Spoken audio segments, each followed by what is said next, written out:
Welcome back to Just Chattin', and this is the series of videos we do on Thursday and Sunday evenings just for our own entertainment.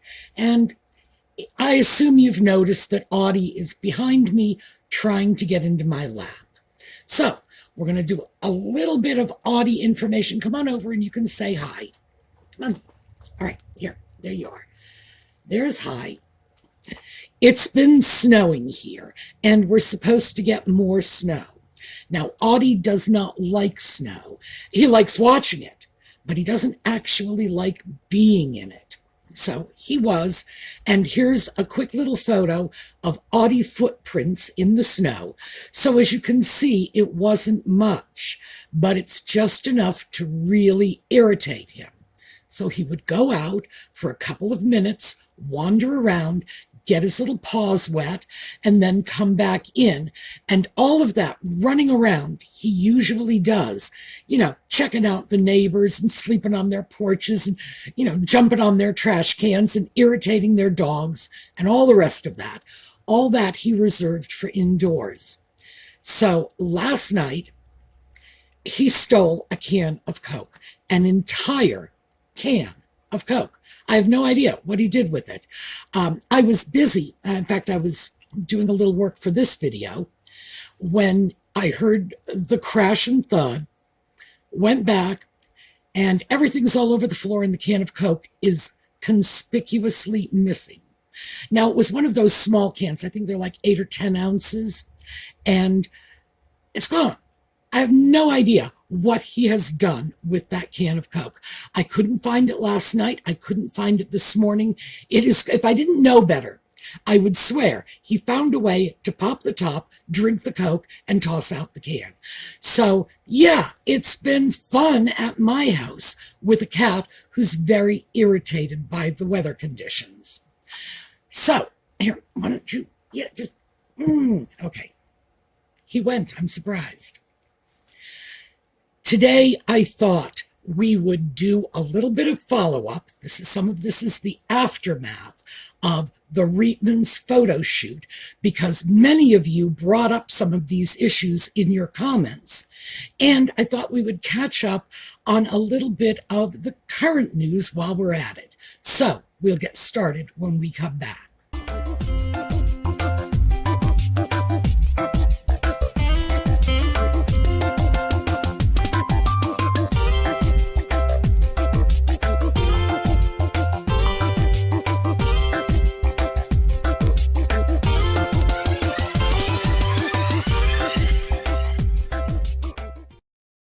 So Audie is still with us. He is right over here, sitting in front of the window on top of a Kleenex box. So who knows what he's up to. And in case you hadn't noticed, I still have some residual after effects from that cold, so my voice is still pretty scratchy. My apologies for that. So let's get started with the current bit of Nutmeg news. And I have to tell you, this one really has me tickled. Apparently, Ellen DeGeneres, yes, that's right, everybody's favorite daytime talk show host, has recently announced to the world through Instagram that one of her chickens was being bullied by other chickens. So she then rehomed that chicken to Nutmeg. And as we all know from Nutmeg's Oprah interview, she loves rescuing. Yeah, I mean, as if we couldn't have figured that out from her relationship with the sock puppet. And I'm sure he's thrilled. So yes, we have two of what has to be the worst bullies in media these days together, dealing with a bullied chicken. It's like, good Lord, you can't even make this stuff up. And now I've got to wonder what Nutmeg, who is clearly not a farm girl, is doing with all of these chickens. Good heavens.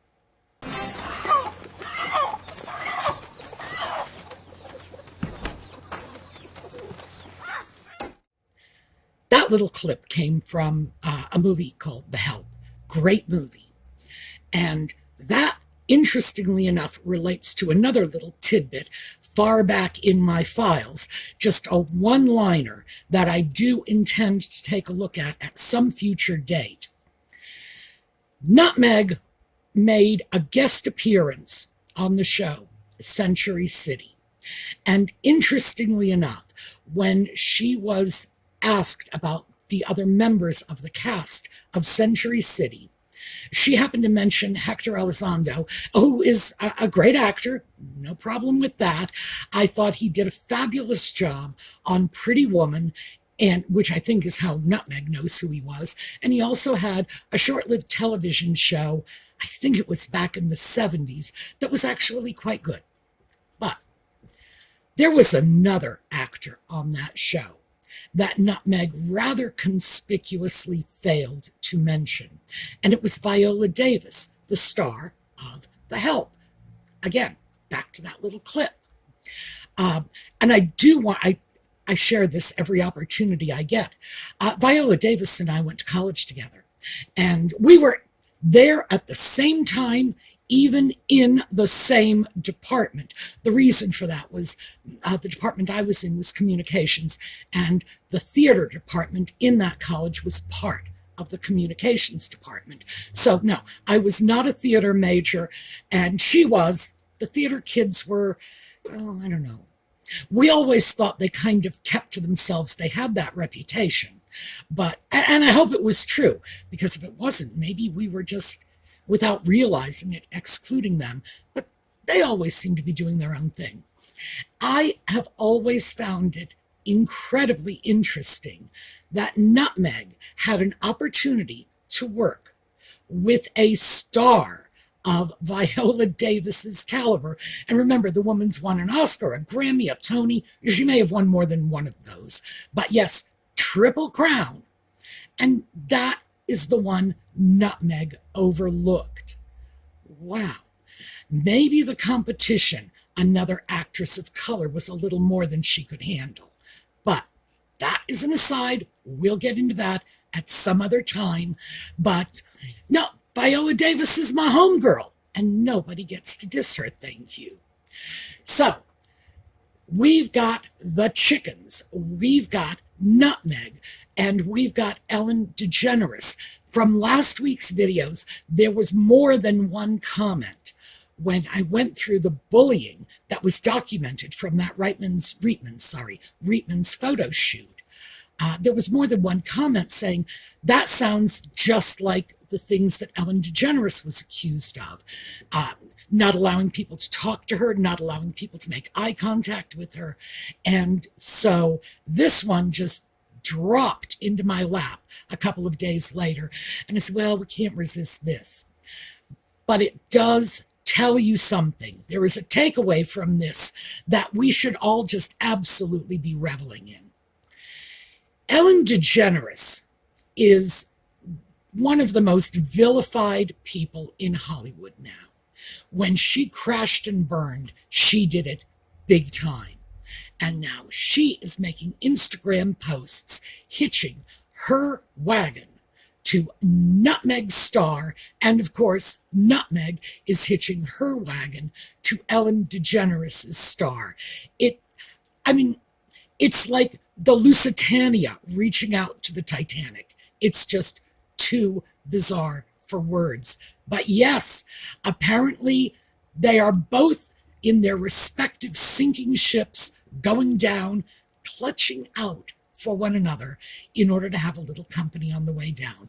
That's all I can assume.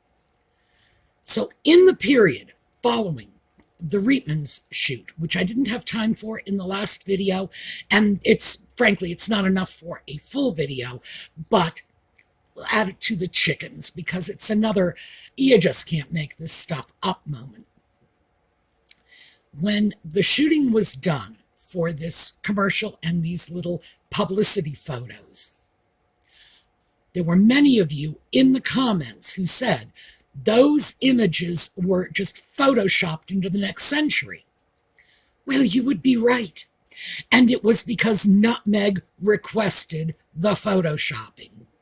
She said that, and actually, I believe she wrote this in an email. So I'm just going to read this to you. This is straight out of Tom Bauer's book, Revenge. In the post-production of the advertisements, Meghan sent countless comments and demands about changes to the color of her lipstick and her waistline. One request regarding a photograph of her sitting down with open sandals generated particular mirth. Quote, "Please fix my feet for me. I get slaughtered online for people picking apart my feet, sadly. There's a scar on my left foot and my right toe isn't the prettiest, long toe, etc. If you can soften that so that it doesn't distract from the shot, that would be amazing. Silly, I know, but trust me." We're going to get into that in a minute. But now let's just take a look at Jessica Mulrooney's comments on this. During a special TV program, Mulrooney agreed. She called one outfit a porno pose dress with pussy bow. So, yeah, even in the aftermath, they were ripping that apart. Nutmeg and Mulrooney on her behalf, I guess. So, let's move away from Mulrooney and let's take a look at those feet. Because, yes, this woman has some seriously ugly feet. Maybe those little piggies went to market and never came home again. I don't know. But these are, gosh, these look like animal hooves. Now, yes, those of you who said that her figure was photoshopped, you're absolutely correct. There is at least one picture in which you can clearly see that her booty has been enhanced. And you can see it from the shadow. You know, her silhouette has one set of lines and the shadow has something rather different. And it's surprising because it's lit from above, which means the shadow should have been a little bigger than what was going on in reality. But regardless, yes, they were photoshopped. Everything from her lipstick to her waistline to her, little piggies who just cried wee, wee, wee all the way home. So I have a few more pictures of the feet. So we're going to take a quick look. And yes, these are dreadful feet. It has been speculated by people who know more about this than I do that a lot of this is the result of cramming your feet into shoes that don't fit properly, have slim, pointy toes, and walking around like that all day. All I can say is I have seen pictures of Chinese women with bound feet that did not make me feel as uneasy as looking at Nutmeg's feet. And that was raised in the comments of the last video when someone said, well, if she did take them, given the fact that she doesn't wear stockings, it's just her feet in those aquajour shoes. Why would they want to get those shoes back in the first place? She was referring to the shoes Nutmeg had walked off with. And I was thinking to myself, yeah, I wouldn't want them back. I don't care how expensive they are.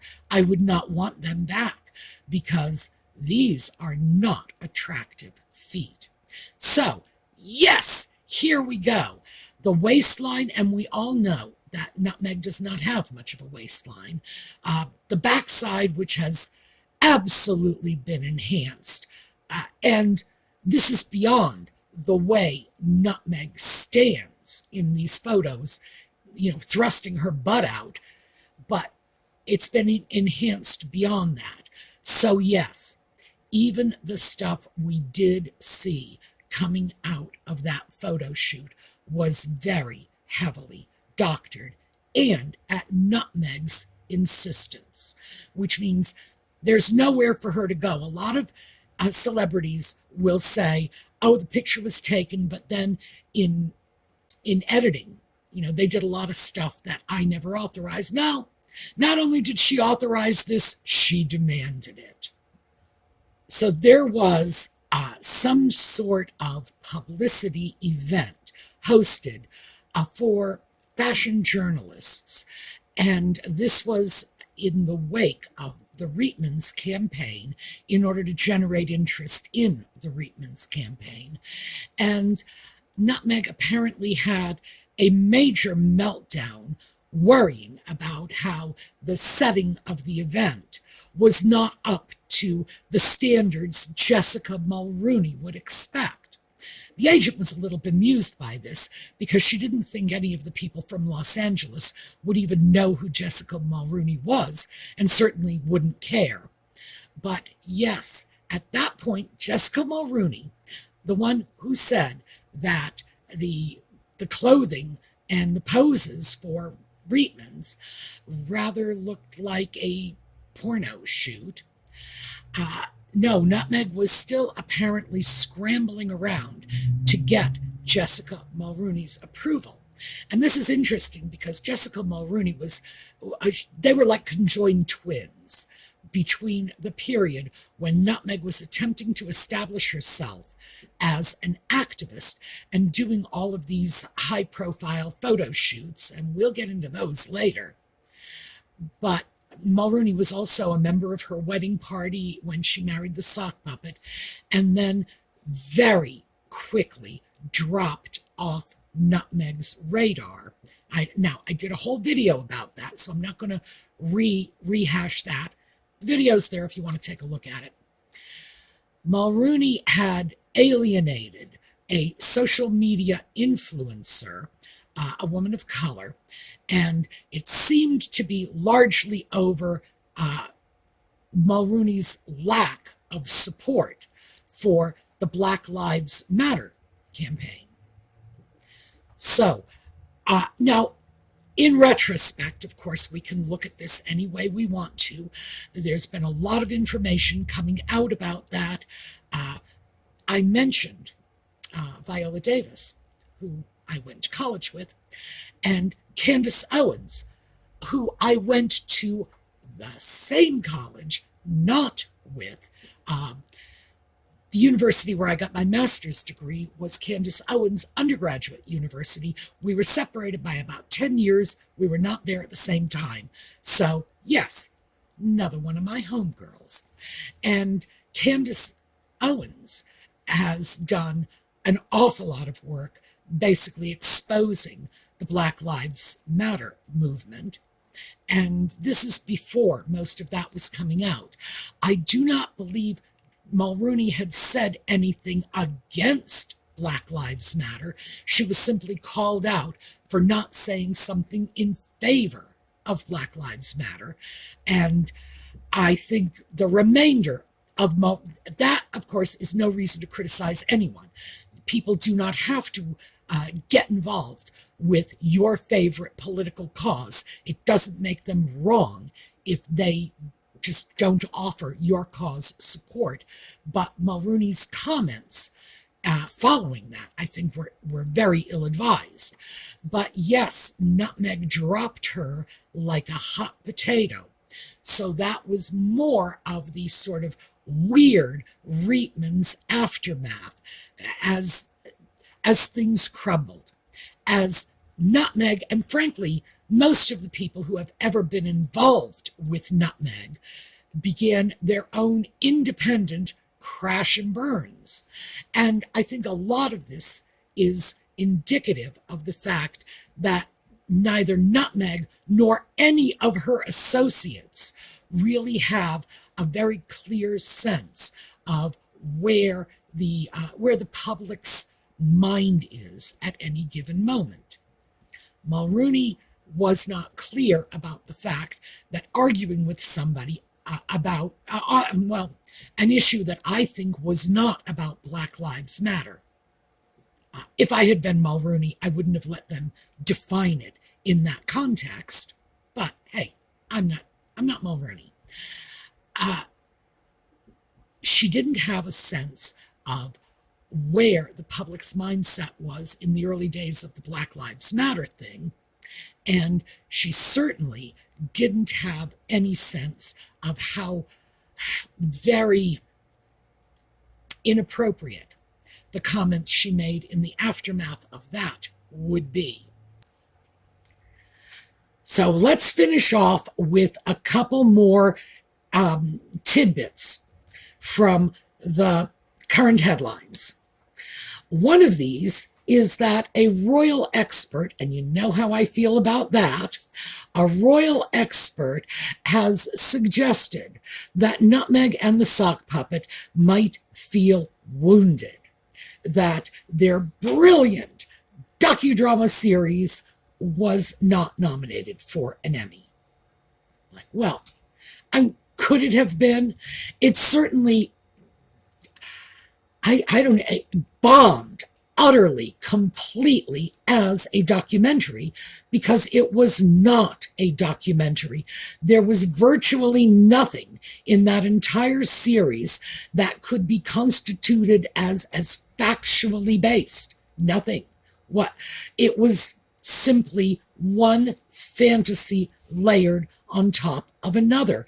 And it was their point of view, and their point of view alone, without any dissenting voices. So I would say that anyone looking at this as a documentary, expecting a little bit of factual, objective information, would not be able to, in good conscience, declare it to even meet the basic definition, never mind deserve an Emmy. But beyond that, one would have to imagine that Nutmeg, having spent, 2 decades in Hollywood, allegedly acting, one would think she would be very used to not getting Emmy nominations. In fact, I would say if there is anything at all that is on brand for this woman, it's not getting Emmys. It's like she should have that carved on her tombstone. Here lies Nutmeg. She never got an Emmy. So I don't understand why that was considered newsworthy.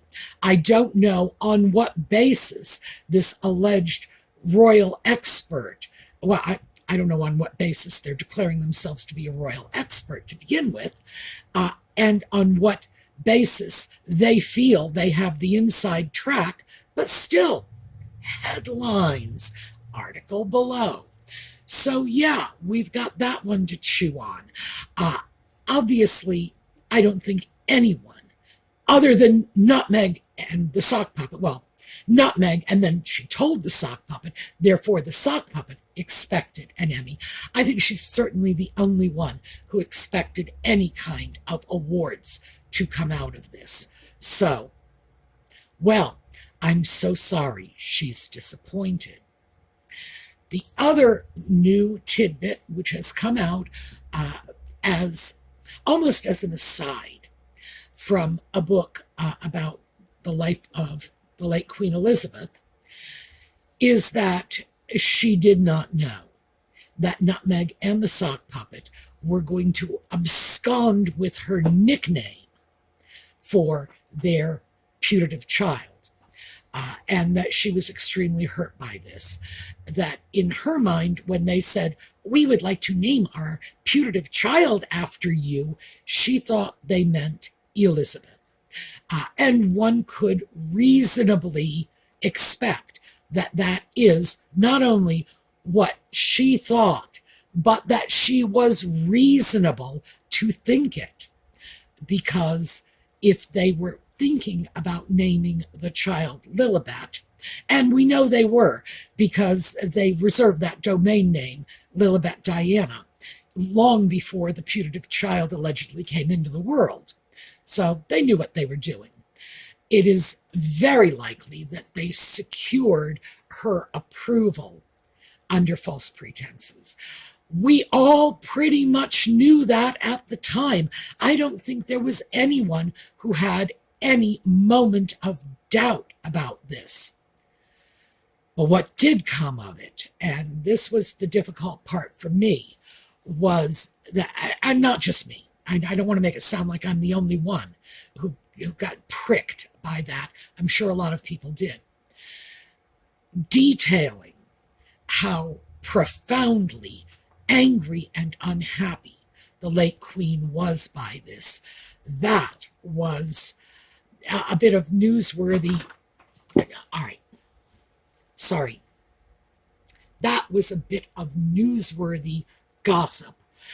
Not pleasant gossip by any stretch of the imagination.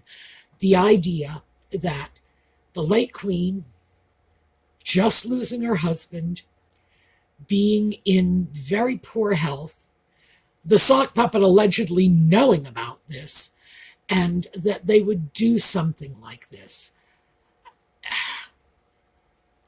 Painful, I would have to say. Apparently, the Queen was pained by this, and I am pained for her. So that is one little piece of news I could have done without, as long as it was in the realm of speculation, and I could think, well, maybe the Queen was hurt by this. I could also think maybe she wasn't. And I don't have room for that anymore. So now I really have to look at this in terms of, yeah, it's been confirmed. They did trick her into giving her tacit approval for using her name, because she certainly believed it was her name, not her nickname. And that, obviously she would have approved of that. She would have no choice. There are thousands, possibly hundreds of thousands of Elizabeths throughout the UK who were named for her. There will be thousands more in the future who will be named for her. It's a massive legacy, and it's not surprising that people would be very happy to name their children in her honor. I don't think that would be anything she would dispute. Like I say, how could she? She can't knock on every door. Well, she couldn't when she was alive. Knock on every door throughout the UK and say, don't you name your children after me? And why would she want to?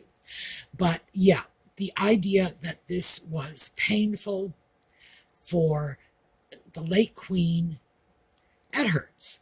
And I liked it when I had a little plausible deniability to stand between, that still raw feeling I have of the loss of the Queen and the reality of what was done to her. So, ick. I didn't like that one a bit. So, that is what I have for you. We are going to take a look at a slideshow on the way out. And I should mention, because I mentioned this over the weekend to the folks who watch the Coffee and Conversation videos, I asked for pet pics, because I love making slideshows from our viewers' pet pictures, and I got a great many of them, and I hope to get more, because I know you all have your own little critters, and there's no reason that Audie gets to be the only YouTube star out there. So, if you've got pictures, send them. I will use as many as I can in the pet slides, and we'll just have fun looking at other people's pets, which, by the way, I love to do. So, this evening, we are going to take a look at Buster and Benny. So, as we are on our way out now, here's Buster and Benny, and in the meantime, have a terrific... Oh, can you hear that noise? That is my cat tearing up a box. He still hasn't turned up that can of Coke for me yet. All right, have a terrific day.